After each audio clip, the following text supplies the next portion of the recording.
De repente, no meio da tempestade, ouve-se um barulho imenso de um trovão. Bom dia a todos vocês. Com essa introdução meio comédia, né? Inicio esse nosso momento de reflexão nessa que é uma semana de várias temáticas, né? É uma semana que nós estamos... nós já terminamos o período da Epifania e nós começamos hoje, na quarta-feira, a Quaresma. Então, bom dia, boa tarde, boa noite, boa madrugada também para você que está assistindo esse momento, querido irmão ou irmã em Cristo Jesus. Eu sou o pastor Richarles Andrade Chuamba, da Igreja Evangélica Luterana do Brasil, atendendo as congregações da Paróquia Concórdia em Itinga do Maranhão e Açailândia. E nesse momento nós vamos falar de uma transição, a transição da Epifania para a Quaresma, que inicia nessa data de quarta-feira, do qual nós teremos aí 40 dias, sem contar os domingos, 40 dias para a Páscoa.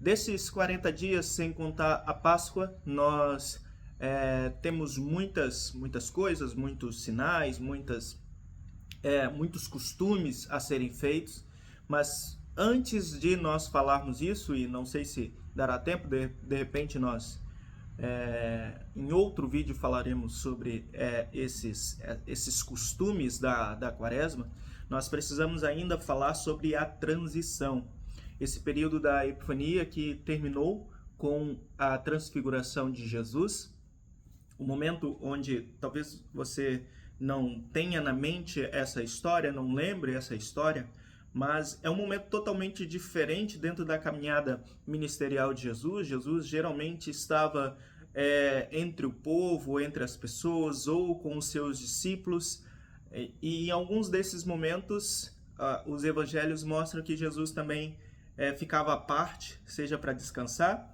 ou seja para orar. E a transfiguração é um desses momentos onde Jesus então sobe um monte, e a intenção de subir ao monte era justamente para orar. E lá em cima desse monte, que é alto, o texto do Evangelho de Mateus destaca que é um monte bem alto, Jesus sobe lá com 3 dos seus discípulos, Pedro, Tiago e João, que em muitos momentos estava à parte com Jesus. Dos 12 discípulos, esses 3 passam muitos momentos mais íntimos ou isolados assim com o mestre. Então lá no alto do monte, esses 3 viram coisas que os outros queriam ver, que a gente queria ver, mas que nós só iremos realmente ver no dia da glória, no dia que Jesus voltar para nos buscar, que é um pouco da característica ou da forma divina de Jesus. Nós sabemos que Jesus é verdadeiro humano e verdadeiro Deus, verdadeiro homem e verdadeiro Deus, Deus de Deus, luz de luz, como o credo niceno diz. E lá no alto desse monte, onde Jesus sobe para orar, aparece ali Moisés e Elias, duas pessoas importantes na história do povo do Antigo Testamento, no Antigo Testamento, do povo hebreu e do povo israelita. Então, Moisés é aquele que prepara o povo com a mensagem, com as leis, com os mandamentos, e Elias é aquele que apacenta o povo como um profeta num tempo em que muitos já estavam desgarrados, já estavam assim... aliás, os reis que Elias pegou não deram muito atenção às palavras de Deus, e Elias fez muitos sinais para mostrar como que o verdadeiro Deus é de fato o verdadeiro Deus. Mas esses tempos já tinham passado muitos e muitos anos, e estavam eles ali, de maneira divina, de uma maneira em que Deus pode o fazer acontecer, porque para Deus nada é impossível, conversando com Jesus sobre essa transição. O que é a transição? Jesus se preparava para a sua morte e ressurreição. Ele já tinha dito isso para os discípulos. Aliás, só fazendo um adendo, nós estamos falando aqui mais especificamente de como o evangelista Mateus conta essa história. Mateus conta essa história dessa transição no capítulo 17, E vocês podem ver, né, peguem as suas Bíblias, leiam ali, deem uma olhada nesse contexto, que no capítulo 16 Jesus já tinha dito sobre a sua morte e ressurreição, e quem quiser ser seguidor de Jesus tem que tomar também a sua própria cruz e seguir ao próprio Jesus, né? Isso também dá para nós falarmos sobre isso em outro momento. Agora nós queremos falar sobre essa transição, né? O momento em que Jesus se prepara para a sua morte e ressurreição. Lá em cima do monte, então, a forma de Jesus, ela muda. O que os discípulos veem não é aquele Jesus que eles estão acostumados a ver, mas alguém que as suas aparências está muito, muito brilhante, né? Eu pensei, no momento em que liguei aqui a câmera para falar com vocês, eu estava vendo esse brilho que a luz do sol reflete ali atrás do músico que está tocando aqui incansavelmente para mim, e pensando justamente nesse momento em que Jesus estava na frente dos seus discípulos, com um brilho mais intenso do que esse daqui, que a sua forma divina mostrava ali para os homens que estavam ali, que é Pedro, Tiago e João. Então Pedro fala qualquer coisa ali nesse contexto, né? Se o Senhor quiser, eu faço aqui 3 tendas, 3 barracas, a NTLH traduz dessa maneira, 3 tendas aqui para que vocês possam ficar mais à vontade, mais tranquilos, uma para o Senhor, outra para Moisés e outra para Elias. E isso é algo que Pedro imediatamente fala, e talvez ele não tenha dado consciência daquilo que estava falando, mas o seu instinto de ser alguém que quer falar, talvez vocês conheçam alguém aqui, alguém assim, alguém que não consegue, a coisa que vem à mente fala logo. Eu já sou mais comedido, eu já penso mais, eu já sou mais calado, né? Eu olho, penso naquilo que eu quero falar e depois falo. E tem gente que não tem esse filtro, tem gente que fala imediatamente. Não que isso seja ruim, mas é uma característica, é uma personalidade da pessoa, né? Então, nós temos personalidades diferentes. Pedro, então, tem essa personalidade do agir, do falar, às vezes até por impulso, às vezes até sem pensar. Isso foi a primeira coisa que lhe veio à mente. No entanto, nesse momento em que ele estava falando, algo ainda mais extraordinário aconteceu, porque do céu veio uma voz que disse algo. E as palavras que vieram do céu nos lembram o primeiro momento da Epifania, que é quando nós olhamos para o batismo de Jesus. No batismo de Jesus, João testemunhou depois, né? João testifica, João Batista, evidentemente, ele testemunha que naquele momento do batismo ele vê o céu se abrindo e de lá também vem uma voz, né, que anuncia, que testifica algo. E o que essa voz testifica é que Jesus, de fato, ele está ali transfigurado na frente dos discípulos porque ele é o verdadeiro Filho de Deus. Este é o meu Filho amado em quem me comprazo, em quem eu tenho muita alegria, quem me traz prazer, quem faz aquilo que é necessário, é aquilo que é a minha vontade. Jesus cumpre a justiça do Pai e ele está nesse caminho de cumprir ainda mais essa justiça, de cumprir plenamente essa justiça. Quando ele for descer do monte, a cada minuto vai se aproximar ainda mais a morte, a ressurreição, a Páscoa. E esse é o período que nós estamos. Nós estamos descendo do monte, né? Quase que, não literalmente, né? Mas para entrar nesses 40 dias que antecedem a Páscoa. O que nós temos para nos preparar para a Páscoa? O que nos prepara para lá? Qual que deve ser a nossa visão para lá?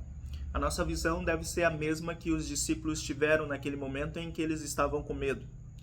Que eles ouviram o barulho que essa voz faz e se jogaram no chão. Por que eles se jogaram no chão? Porque a voz do Senhor é poderosa. A voz do Senhor nos causa pânico, medo. Nós não conhecemos a voz de Deus, naturalmente, como seres humanos. Nós não conhecemos a voz de Deus. E a voz do Senhor é tão poderosa que o Salmo de número 27, se não me falha a memória, que seja o 27, mas depois vocês podem olhar lá e conferir, e até comentar se eu estiver errado, mas o Salmo diz: a voz do Senhor é poderosa, ela despedaça o líder, ela faz tremer montes altos como o Monte Hebron, a voz do Senhor, ela é tão majestosa que nada pode romper, nada pode parar a voz do Senhor. Então, se Deus viesse em sua plenitude e falasse com a gente, a única reação que nós teríamos seria essa, de ter medo, de temer, de pensar, né, o que vai ser de mim. Na verdade, é o temer a morte. Por isso, o trovão, né, quando ele acontece, aquele barulho tão forte do trovão, o barulho mais forte de trovão que a gente já tem escutado na vida, pode representar muito bem o que a voz de Deus sendo falada para nós significaria para nós. Nos encheria de medo, porque a gente não conhece a voz de Deus. Na verdade, por nós sermos pecaminosos, por natureza nós em pecado, nós corremos um grande perigo se quiséssemos ver Deus imediatamente na nossa frente. É bom que Deus esteja escondido, abscôndido, é chamado essa característica de Deus dentro da teologia. O que é isso? Não que Deus queira estar escondido para a gente. Na verdade, Deus está em todo lugar, está em nós. Mas é necessário que Deus não se mostre em sua totalidade para nós, porque a sua santidade é um perigo para nós. Diante de Deus, as coisas santas devem estar. E nós não somos santos. Nós não somos. Nós pecamos. E se você acha que você não peca, se você acha que você está bem, que você se você tem essa sensação de si mesmo, é aí mais que você precisa da lei de Deus. Né? Todos os dias seria bom que nós pegássemos lá Êxodo capítulo 20, Deuteronômio capítulo 5, onde tem os 10 mandamentos, ou o Catecismo de Lutero, que também faz uma reflexão sobre isso, ou direta fonte, Jesus, em Mateus capítulo 5 até capítulo 7, onde Jesus traz essa reflexão sobre os mandamentos para nós. E Jesus amplia esse entendimento de um mandamento literal, um mandamento só para as outras pessoas verem como nós somos santos ou perfeitos e por aí vai. Jesus amplia esse entendimento e mostra que o mandamento ele começa no nosso coração, no nosso desejo, naquilo que nós pensamos e depois no nosso agir. Brota do nosso coração. O matar o nosso irmão, que é o 5º mandamento, não é apenas a ação externa, mas é uma ação interna. É aquilo que começa com ódio, aquilo que em Caim começou com a inveja, que começou com a indiferença, né, e que culminou com o assassinato do próprio irmão. Né? Então, isso é anterior. Então, os mandamentos, eles têm também essa função de causar essa reflexão em nós. O quanto que nós somos de fato pecadores e o quanto nós precisamos de uma salvação. E essa salvação vem em Jesus.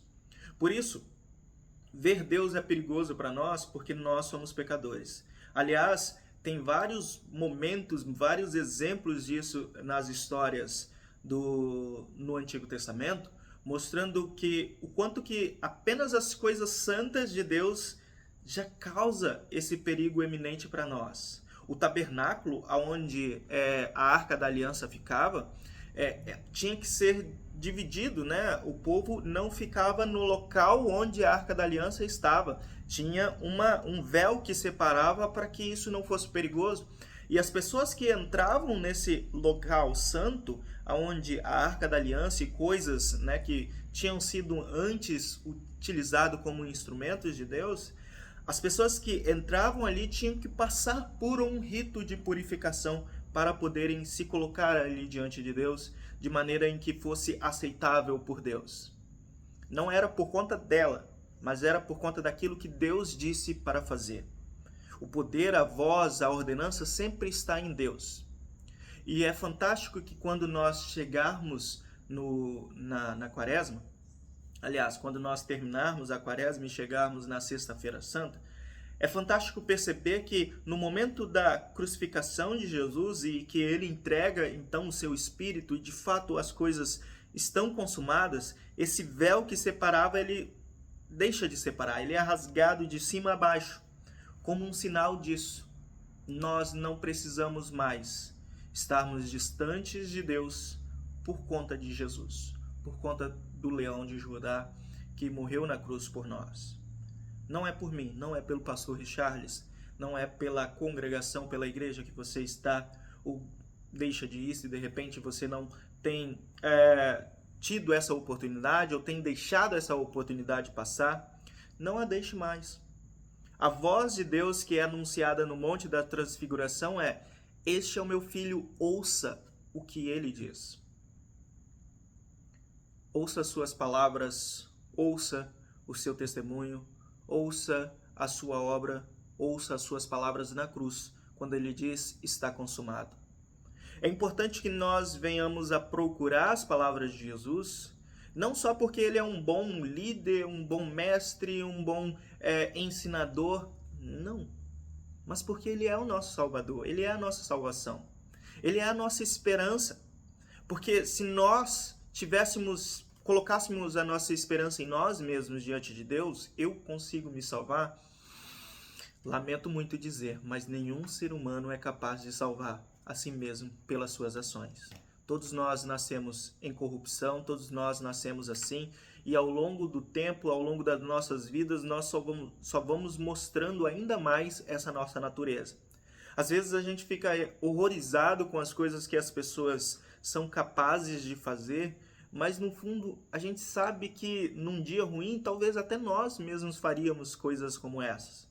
Por isso a lei ela é tão importante para servir a nós de freio, para que a gente não cometa essas ações que no fundo a gente sabe que somos capazes de fazer.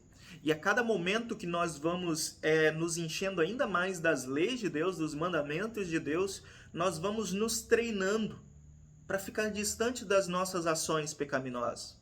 E ainda que nós não consigamos nos aperfeiçoar nessas ações, né?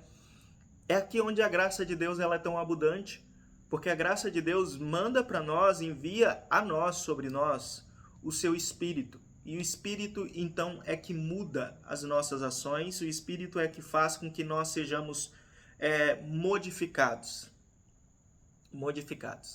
Então, ações que antes nós cometíamos, o Espírito vai nos aperfeiçoando para que nós venhamos a parar de cometer essas atrocidades. Então, sendo nós cristãos, nós temos que continuar nos alimentando da voz de Deus para isso, para que nós sejamos aperfeiçoados por Deus, dignos diante do dia da justiça.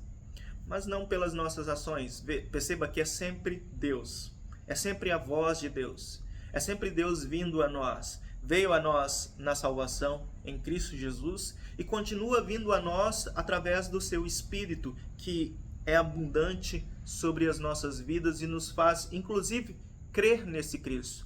Ninguém pode crer em Cristo se não for pelo Espírito. Ninguém pode crer em Deus se não for pelo Espírito, porque naturalmente nós somos descrentes. Então, esse é um momento dessa transição, né, onde nós terminamos a Epifania.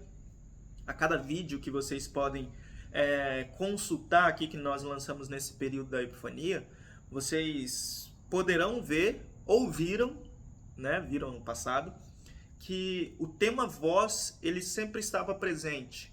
Em um momento a voz de Jesus, falando no Sermão do Monte, em outro momento a voz dos profetas, de João Batista, a voz do Pai sempre a guiar. Começou lá no período do batismo e termina aqui na transfiguração, nos preparando para a quaresma com esse conselho: ouçam a Jesus.